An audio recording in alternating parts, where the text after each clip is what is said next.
bangkit berdiri bersama-sama, katakan dimuliakan, ditinggikan Tuhan.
Bilang sama kanan kiri, Tuhan itu sumber kekuatan dalam hidup kita. Kalau kita lemah, dialah kekuatan bagi kita.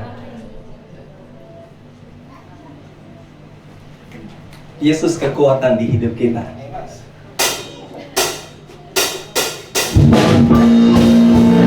Boleh tepuk tangan bagi Tuhan di gereja Bapak Ibu.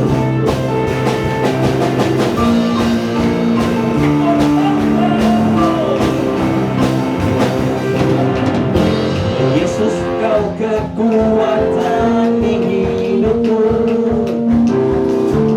takkan gentar langkahku. Kau angkat tanganku di saat ku jatuh.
memberi warna. Kau buang semua gelisah, kau buang semua gelisah, kau beriku sukacita. Kau buatku selalu tertawa. Katakan lagu baru dalam hatiku, untukku bersorak memuji namamu. Dari hatiku mengalir pujian bagimu, sukacita rohmu hadir di sini. Dan ku menari bagi Tuhan di hadapan-Mu Yesus, sukacita rohmu hadir di sini.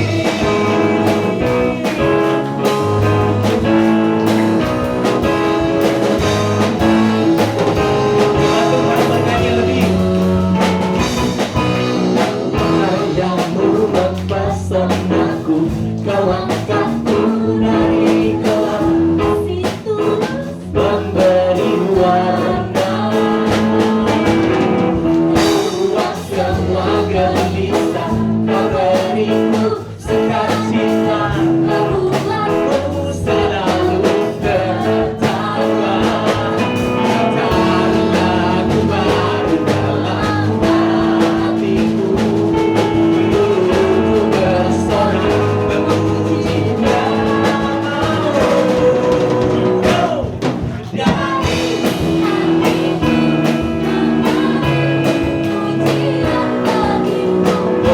sukacita rohmu hadir di sini. Menari memuji sekali lagi dong, dari hatiku. Dari hatiku pujian bagimu, sukacita rohmu hadir di sini.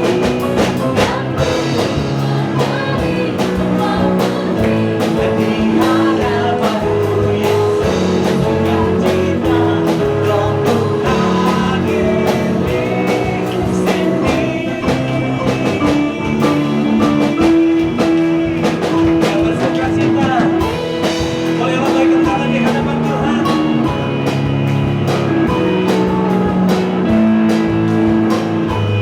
Boleh tangan dua-dua di kanan dan kiri bagi Tuhan.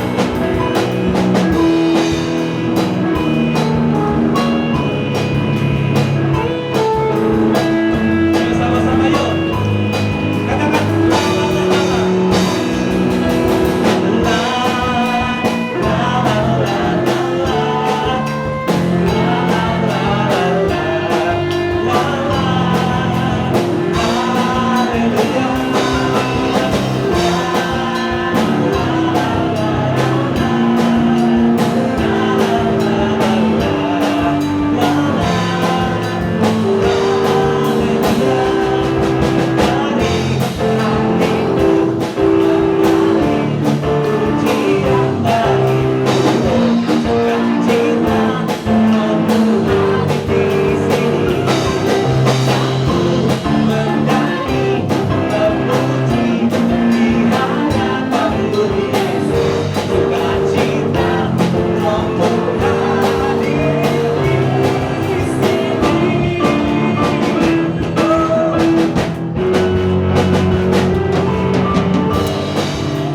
Bersepakat bersehati kita, katakan sama-sama, kami berkumpul di sini Tuhan.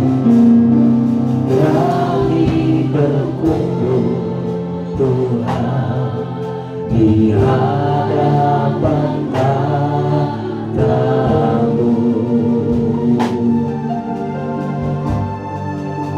sujud menyembah dalam indahnya hadirat-Mu.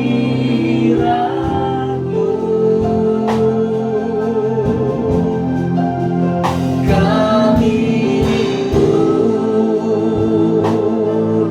curahan kuasa Roh Kudus, genapi firman firman-Mu, genapi firman-Mu, jadikan kuat.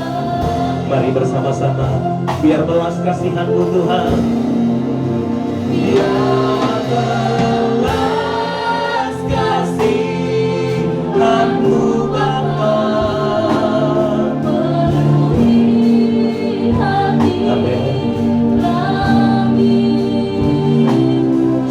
curahkan kuasa api kemuliaan-Mu, membakar setiap kami yang rindu dan haus.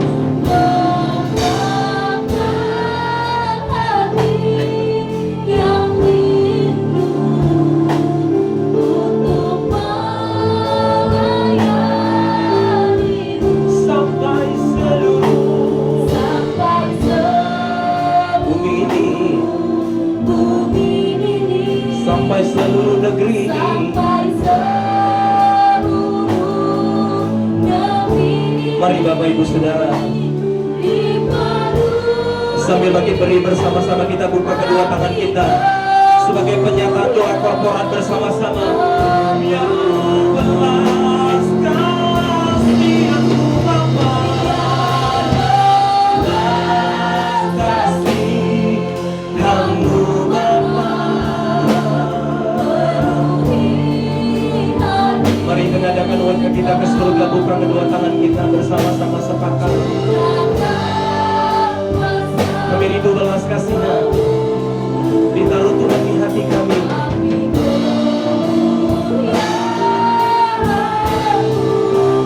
Membakar hati yang rindu sampai seluruh gereja ini Tuhan.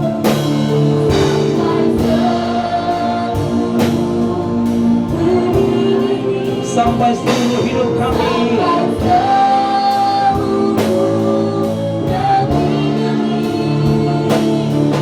Dipenuhi api kemuliaan-Mu.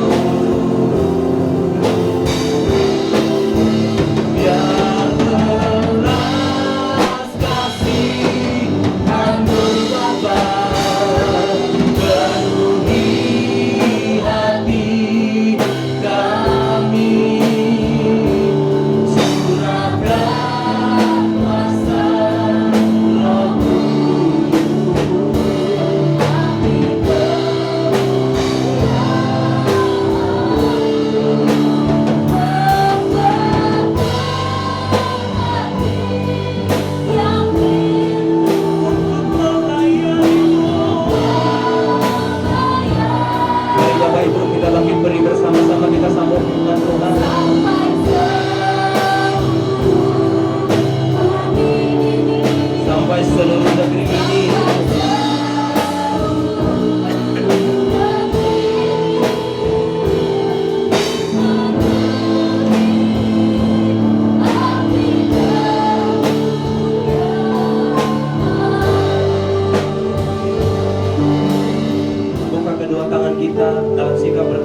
ini cerihkanlah mata rohani kami dan telinga rohani kami untuk kami mengerti firman-Mu dengan sederhana, sehingga kami boleh menikmati firman-Mu Tuhan Yesus.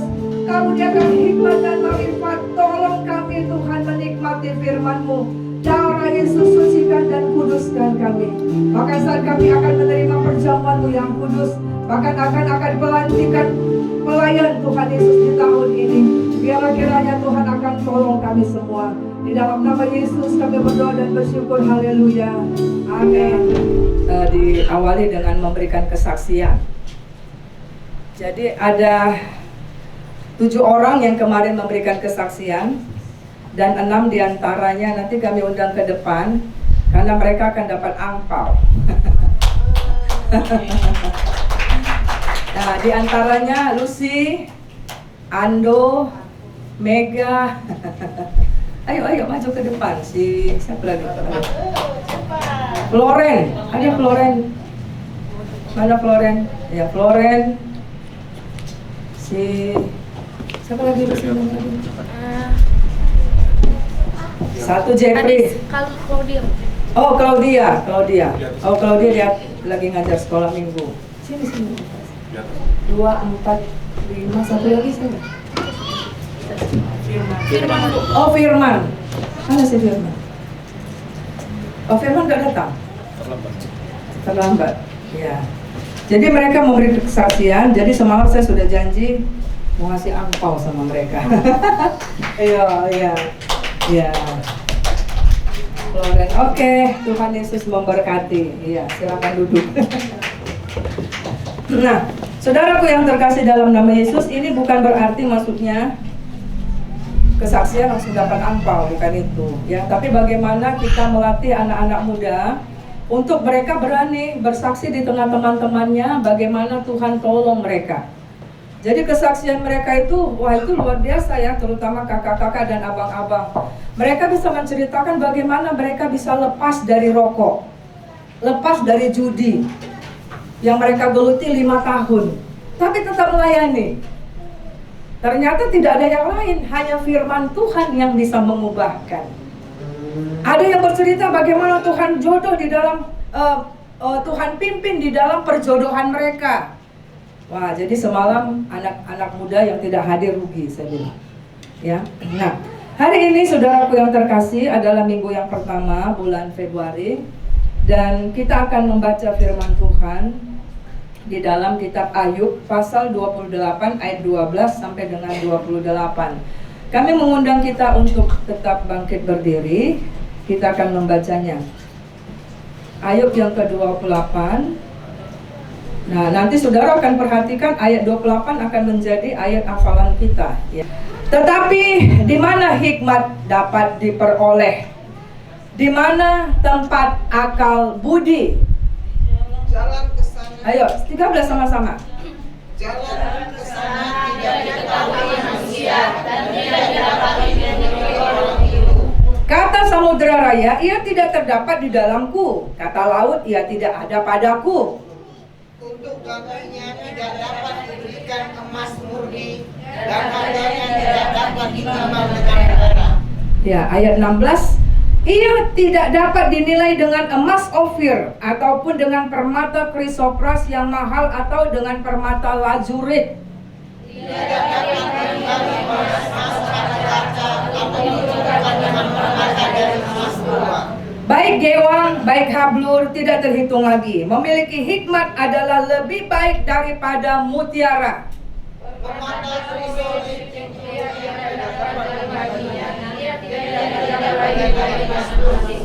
Hikmat itu dari manakah datangnya? Atau akal budi di manakah tempatnya?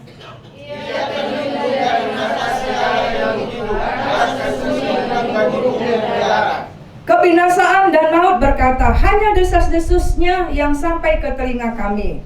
Allah kami jalan ke sana. Ia juga menetapkan kaki manusia. Karena ia memandang sampai ke ujung-ujung bumi dan melihat segala sesuatu yang ada di kolong langit. Ketika ia menetapkan kekuatan angin dan membuat banyak air. Ketika ia membuat ketetapan bagi hujan dan jalan bagi kilat guru.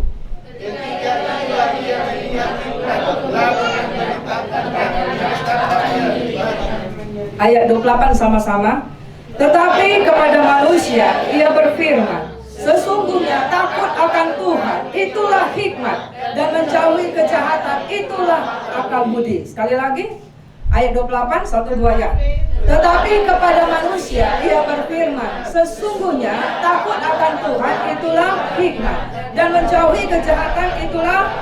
Amin. Saudaraku yang terkasih, silakan duduk. Ini topik yang kedua di bulan Februari, supaya kita di tahun 2025 tidak lagi mengisi hari-hari kita dengan sia-sia. Tidak ada orang yang tidak punya tujuan hidup. Tidak ada orang yang melayani tanpa tujuan. Tidak ada orang yang bersekolah tanpa tujuan. Dan semuanya itu adalah ketika kita mempunyai hikmat. Nah, hikmat dari Tuhanlah yang melebihi dari segala hikmat yang ada di dunia ini. Nah, saudaraku yang terkasih dalam nama Yesus, mengapa kita setiap bulan atau di gereja-gereja yang lain itu ada perjamuan kudus? Yaitu adalah untuk mengingat karya Yesus di kayu salib. Karya Yesus di kayu salib bukan hanya menebus kita dengan darahnya yang kudus, tetapi efek, dampak, perubahan, sesuatu yang dialami oleh orang-orang yang menerima Yesus sebagai Tuhan dan Juru Selamatnya, masuk di dalam pertobatan, dan hidupnya dipimpin oleh Tuhan. Buahnya adalah hikmat, saudara. Ya, coba slide yang berikutnya. Nah, slide yang berikut. Dosa, saudara, ketika kita belum ditebus dengan darah Yesus, dosa, dan kita hidup di dalam kegelapan, saudaraku, itu akan membawa kepada penderitaan, ketakutan, kegelisahan, cemas. Orang yang tidak lahir baru, orang yang tidak masuk dalam pertobatan, orang yang masih tetap hidup dalam kegelapan, itu hidupnya menderita sekali, saudara. Tidak ada sukacita, tidak ada damai sejahtera, ketakutan seterus, khawatir, gelisah seterusnya, saudara. Dan situasi-situasi itu membuat orang tersebut tidak akan bisa berpikir jernih, tidak akan bisa membuat dia keputusan-keputusan yang tepat. Nah, saudara, Ayub yang kita baca tadi, saudara, kita melihat, saudara, hikmat tidak ada di, nanti kita akan lihat ya. Nah, lalu saudara, sebelum sampai situ, kita akan melihat itu makanya kenapa Allah turun menjadi manusia. Allah harus turun menjadi manusia untuk menebus saya dan saudara, mengampuni, melepaskan kita dari kegelapan, masuk kepada terangnya yang ajaib. Mengapa, saudara?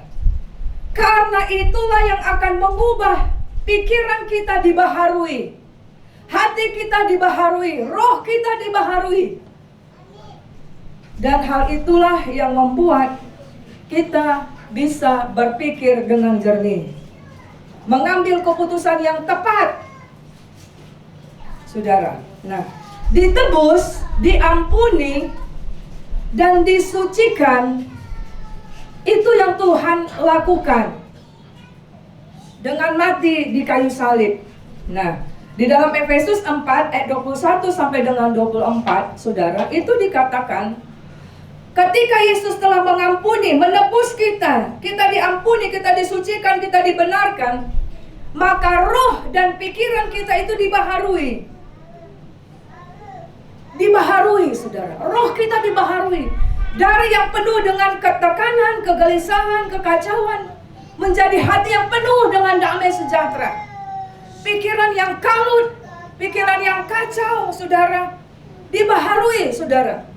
Sehingga di dalam Roma 12 ayat 1 sampai dengan 2, kita bisa membedakan. Kalau aku pilih A, maka konsekuensinya A, B, C, D. Kalau aku pilih B, konsekuensinya A, B, C, D. Dari mana kita punya pikiran yang terang seperti itu? Hikmat membedakan itu adalah ketika seseorang itu lahir baru. Amin, saudara. Lahir baru, ya, dibaharui, diampuni, disucikan dengan darah Yesus. Mazmur 94 ayat 19 berkata begini. Ketika pikiran-pikiranku makin banyak di dalam batinku. Jadi saudara, ketika kita banyak pikiran, itu larinya ke batin kita, ke jiwa kita. Lihat tadi, orang yang sudah lahir baru, terima Yesus, yang dibaharui apa? Pikiran dan hati, ya. Lalu Daud berkata, penghiburanmu yang memberikan aku sukacita. Nah, jadi artinya saudara, penghiburan Tuhan, kehadiran Allah itu memenuhi pikiran di dalam batin kita, sehingga kita bisa berpikir jernih, punya hikmat ketika dalam masalah. Ingat khotbah minggu pertama di bulan Januari, minggu kedua bulan Januari. Hikmat di dalam pergumulan, hikmat di dalam persoalan. Mengapa ada perbedaan orang yang di dalam Tuhan yang lahir baru dengan orang yang tidak di dalam Tuhan? Sama-sama masalahnya, tapi beda menghadapinya. Itu saudara. Jadi jangan bilang, apa bedanya aku dalam Tuhan dengan tidak dalam Tuhan? Apa kelebihannya? Ada banyak sekali, ya. Nah, lalu saudaraku, kita melihat saudara, di dalam Yesaya 7 ayat 14, Matius 1 ayat 23, ketika dikatakan kepada Maria dan Yusuf, dikatakan, atau nubuatan di dalam Yesaya, bahwa nanti Mesias itu akan lahir, dan dia nanti akan disebut Immanuel. Artinya apa? Tuhan beserta kita. Nah, saudara ngerti nggak saudara artinya itu? Kehadiran Allah menjadi manusia. Dia mati bagi kita di kayu salib, kita ditebus, kita dibenarkan, kita dibaharui, saudara. Dan dia menyertai kita. Penyertaannya itu bukan hanya seperti kita berjalan bersama-sama dengan orang. Ya kan, misalnya ada orang, misalnya kayak seperti Bapak Presiden. Kemana-mana dia pasti ada pengawal, ya. Bukan seperti itu penyertaan Tuhan. Tetapi kalau kita baca Yesaya 11 ayat 2, tolong kita baca. Yuk, Yesaya 11 ayat 2. Mari kita akan baca Yesaya 11 ayat 2. Oke, 1, 2 ya.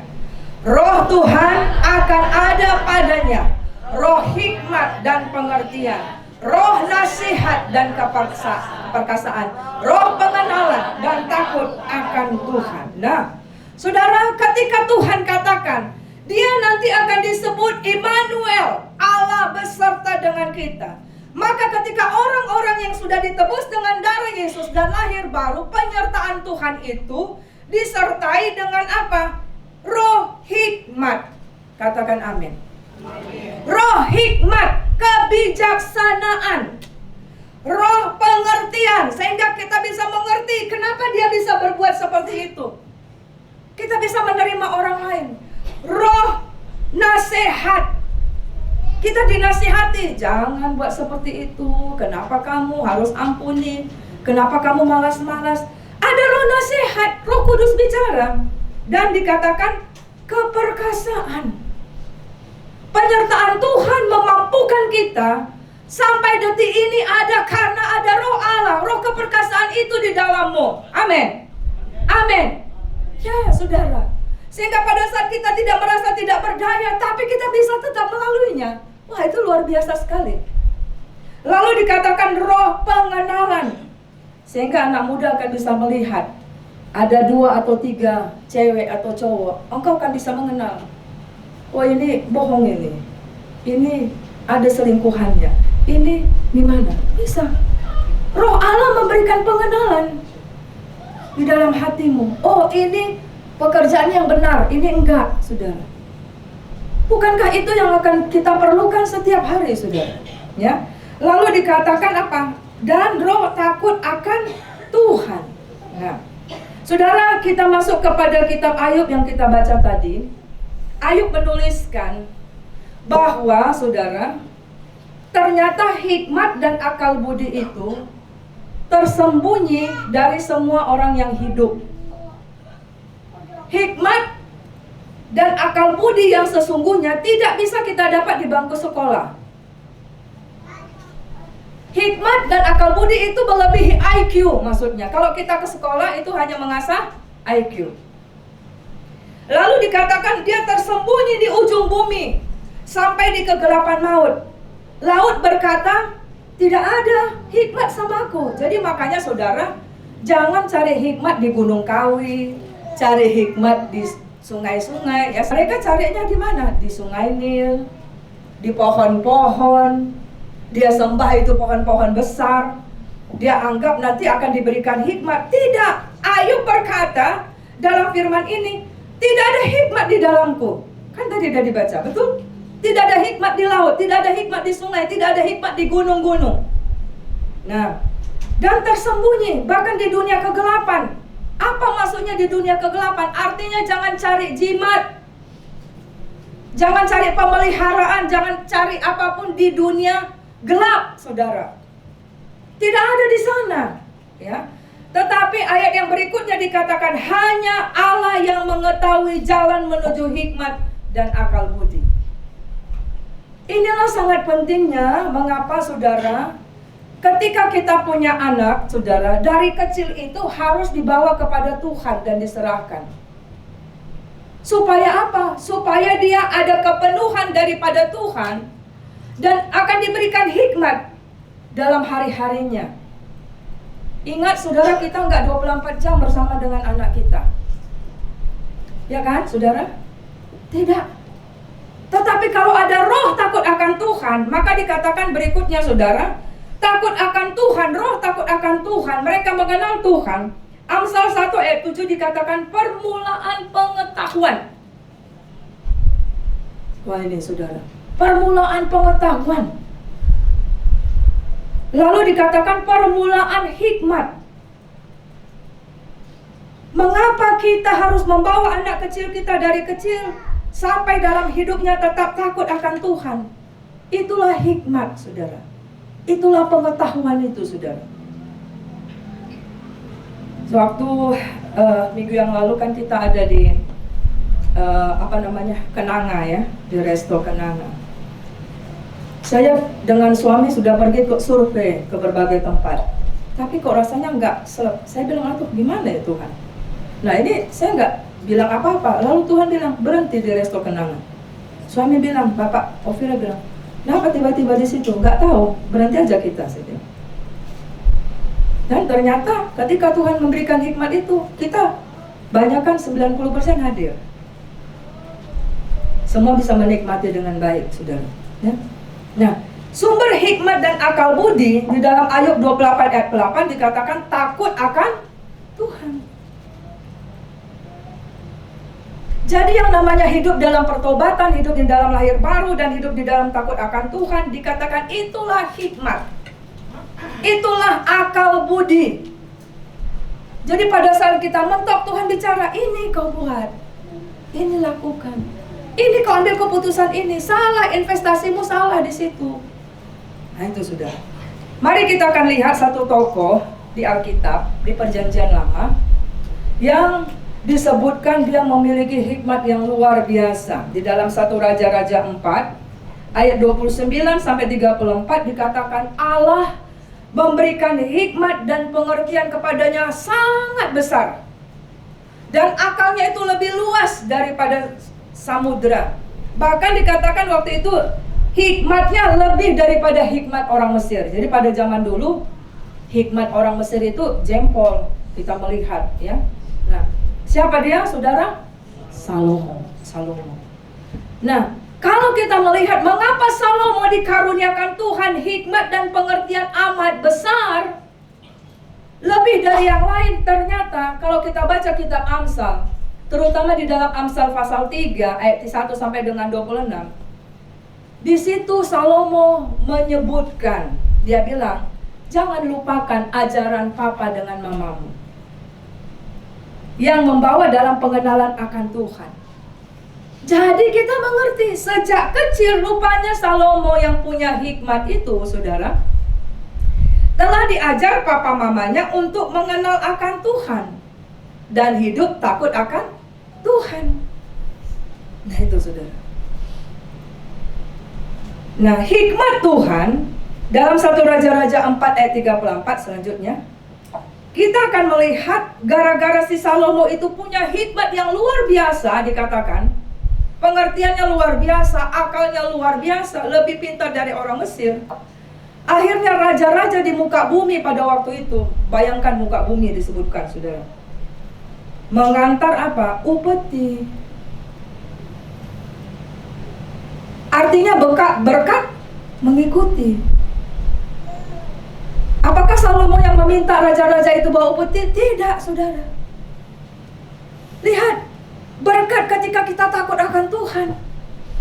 Lalu ayat berikutnya 1 Raja-Raja 5 ayat 12 membawa perdamaian.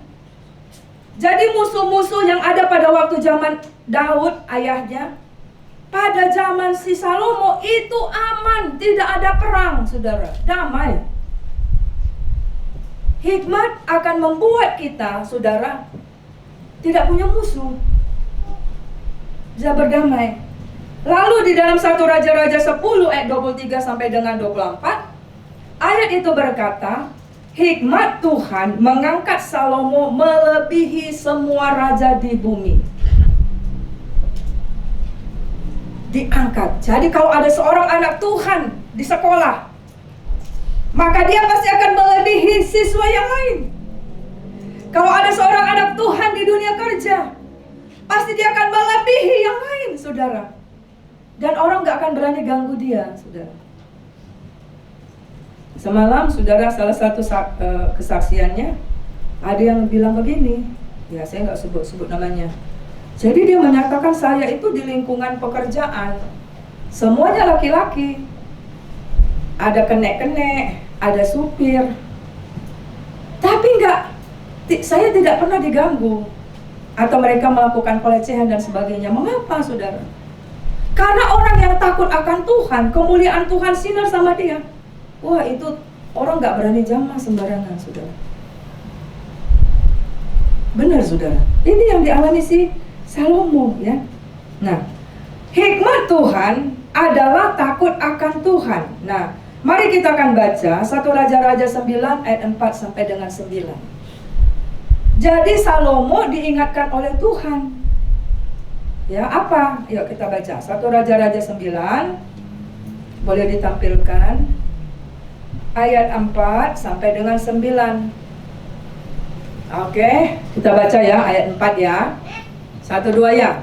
Mengenai engkau, jika engkau hidup di hadapanku sama seperti Daud ayahmu, dengan tulus hati dan dengan benar, dan berbuat sesuai dengan segala yang kuperintahkan kepadamu, dan jika engkau tetap mengikuti segala ketetapan dan peraturanku. Ayat 5, maka aku akan meneguhkan tahta kerajaanmu atas Israel untuk selama-lamanya, seperti yang telah kujanjikan kepada Daud ayahmu. Dan dengan berkata, keturunanmu takkan terputus dari tahta kerajaan Israel. Tetapi jika kamu ini dan anak-anakmu berbalik daripadaku, dan tidak berpegang pada segala perintah dan ketetapanku yang telah kuberikan kepadamu, dan pergi beribadah kepada Allah lain, dan sujud menyembah kepadanya, maka aku akan melenyapkan orang Israel dari tanah yang telah kuberikan kepada mereka, dan rumah yang telah kukuduskan bagi namaku itu akan kubuang dari hadapanku. Maka Israel akan menjadi kiasan dan sindiran di antara segala bangsa, dan rumah ini akan menjadi reruntuhan, sehingga setiap orang yang lewat akan tertegun, bersuit dan berkata, apakah sebabnya Tuhan berbuat yang demikian kepada negeri ini dan kepada rumah ini? 9. Maka orang akan berkata, sebab mereka meninggalkan Tuhan Allah mereka yang membawa nenek moyang mereka keluar dari tanah Mesir, dan sebab mereka berpegang pada Allah lain dan sujud menyembah kepadanya dan beribadah kepadanya. Itulah sebabnya Tuhan mendatangkan segala malapetaka ini ke atas mereka. Nah, jadi saudaraku yang terkasih dalam nama Yesus, Tuhan sudah bilang, berkat kemuliaan yang engkau punya ini, hikmat yang luar biasa ini Salomo, kekayaan, kehormatan atasmu, Tuhan bilang, itu hanya terjadi kalau kamu hidup seperti Daud ayahmu, tulus hati dan benar. Artinya hidup takut akan Tuhan, tidak dalam dosa, tidak dalam kegelapan. Jika kamu berbuat sesuai dengan segala yang kuperintahkan kepadamu, itu berbicara taat sepenuhnya. Tuhan bilang A, yes Tuhan A. B, yes Tuhan. Lalu dikatakan jika tetap mengikuti segala ketetapan dan peraturanku. Tetapi Salomo, apabila kamu berubah setia, kamu meninggalkan aku, kamu menyembah Allah lain, maka apa dikatakan? Lenyap. Dan itu kita lihat di masa tuanya Salomo. Dia lupa perkataan Tuhan ini ketika dia diangkat pertama sekali waktu masa mudanya. Dengan apa saudara? Begitu banyak istri yang diambilnya, yang bukan dalam Tuhan, yang membelokkan hatinya dari Tuhan. Tadinya Tuhan ingin katakan apa? Keturunanmu tidak akan putus di tahta. Tapi karena Salomo tidak ngerti bahwa segala hikmat itu dia punya karena takut akan Tuhan, akhirnya kita melihat di zaman kerajaan anaknya Yerobeam dan Rehabeam, Israel terbagi dua, pecah.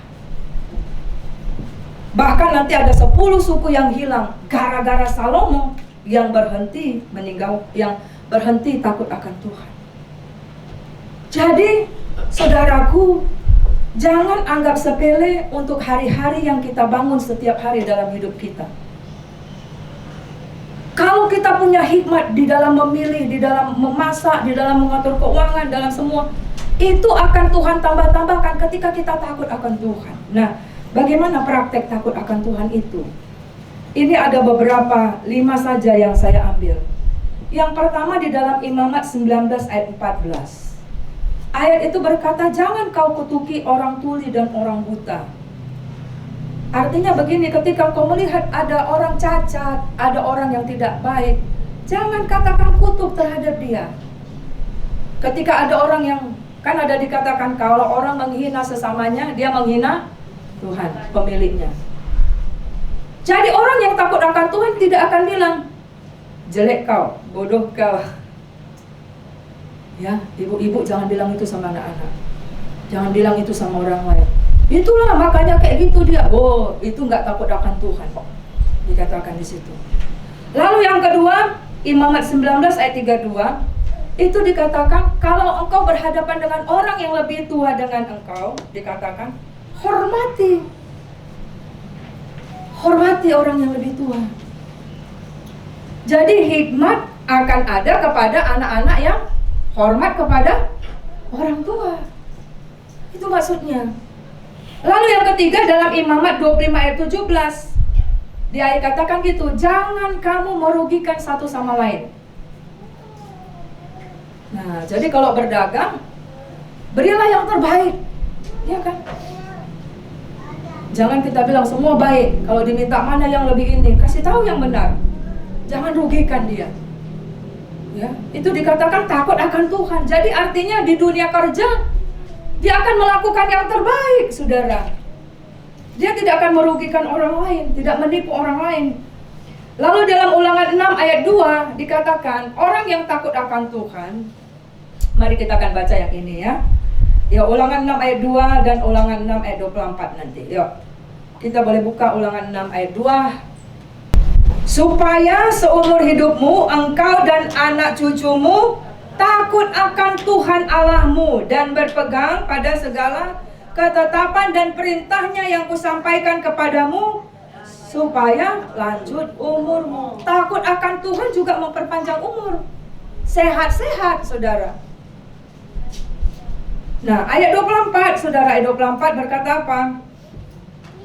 Ayat itu berkata, Tuhan Allah kita memerintahkan kepada kita untuk melakukan segala ketetapan itu dan untuk takut akan Tuhan Allah kita supaya senantiasa baik keadaan kita, supaya Ia membiarkan kita hidup seperti sekarang ini.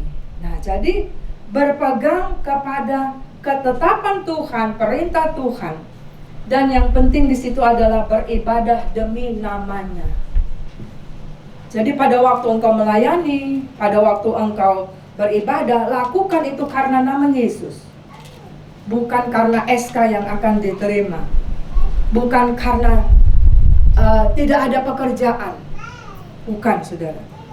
Nah, apa kesimpulannya, saudara? Mari takut akan Tuhan. Dan takut akan Tuhan akan membuat kita tidak takut apapun. Pada waktu kita takut akan Tuhan, berarti kita menyerahkan seluruh hidup kita dalam rancangan Tuhan. Tuhan yang ambil alih semuanya, betul ya?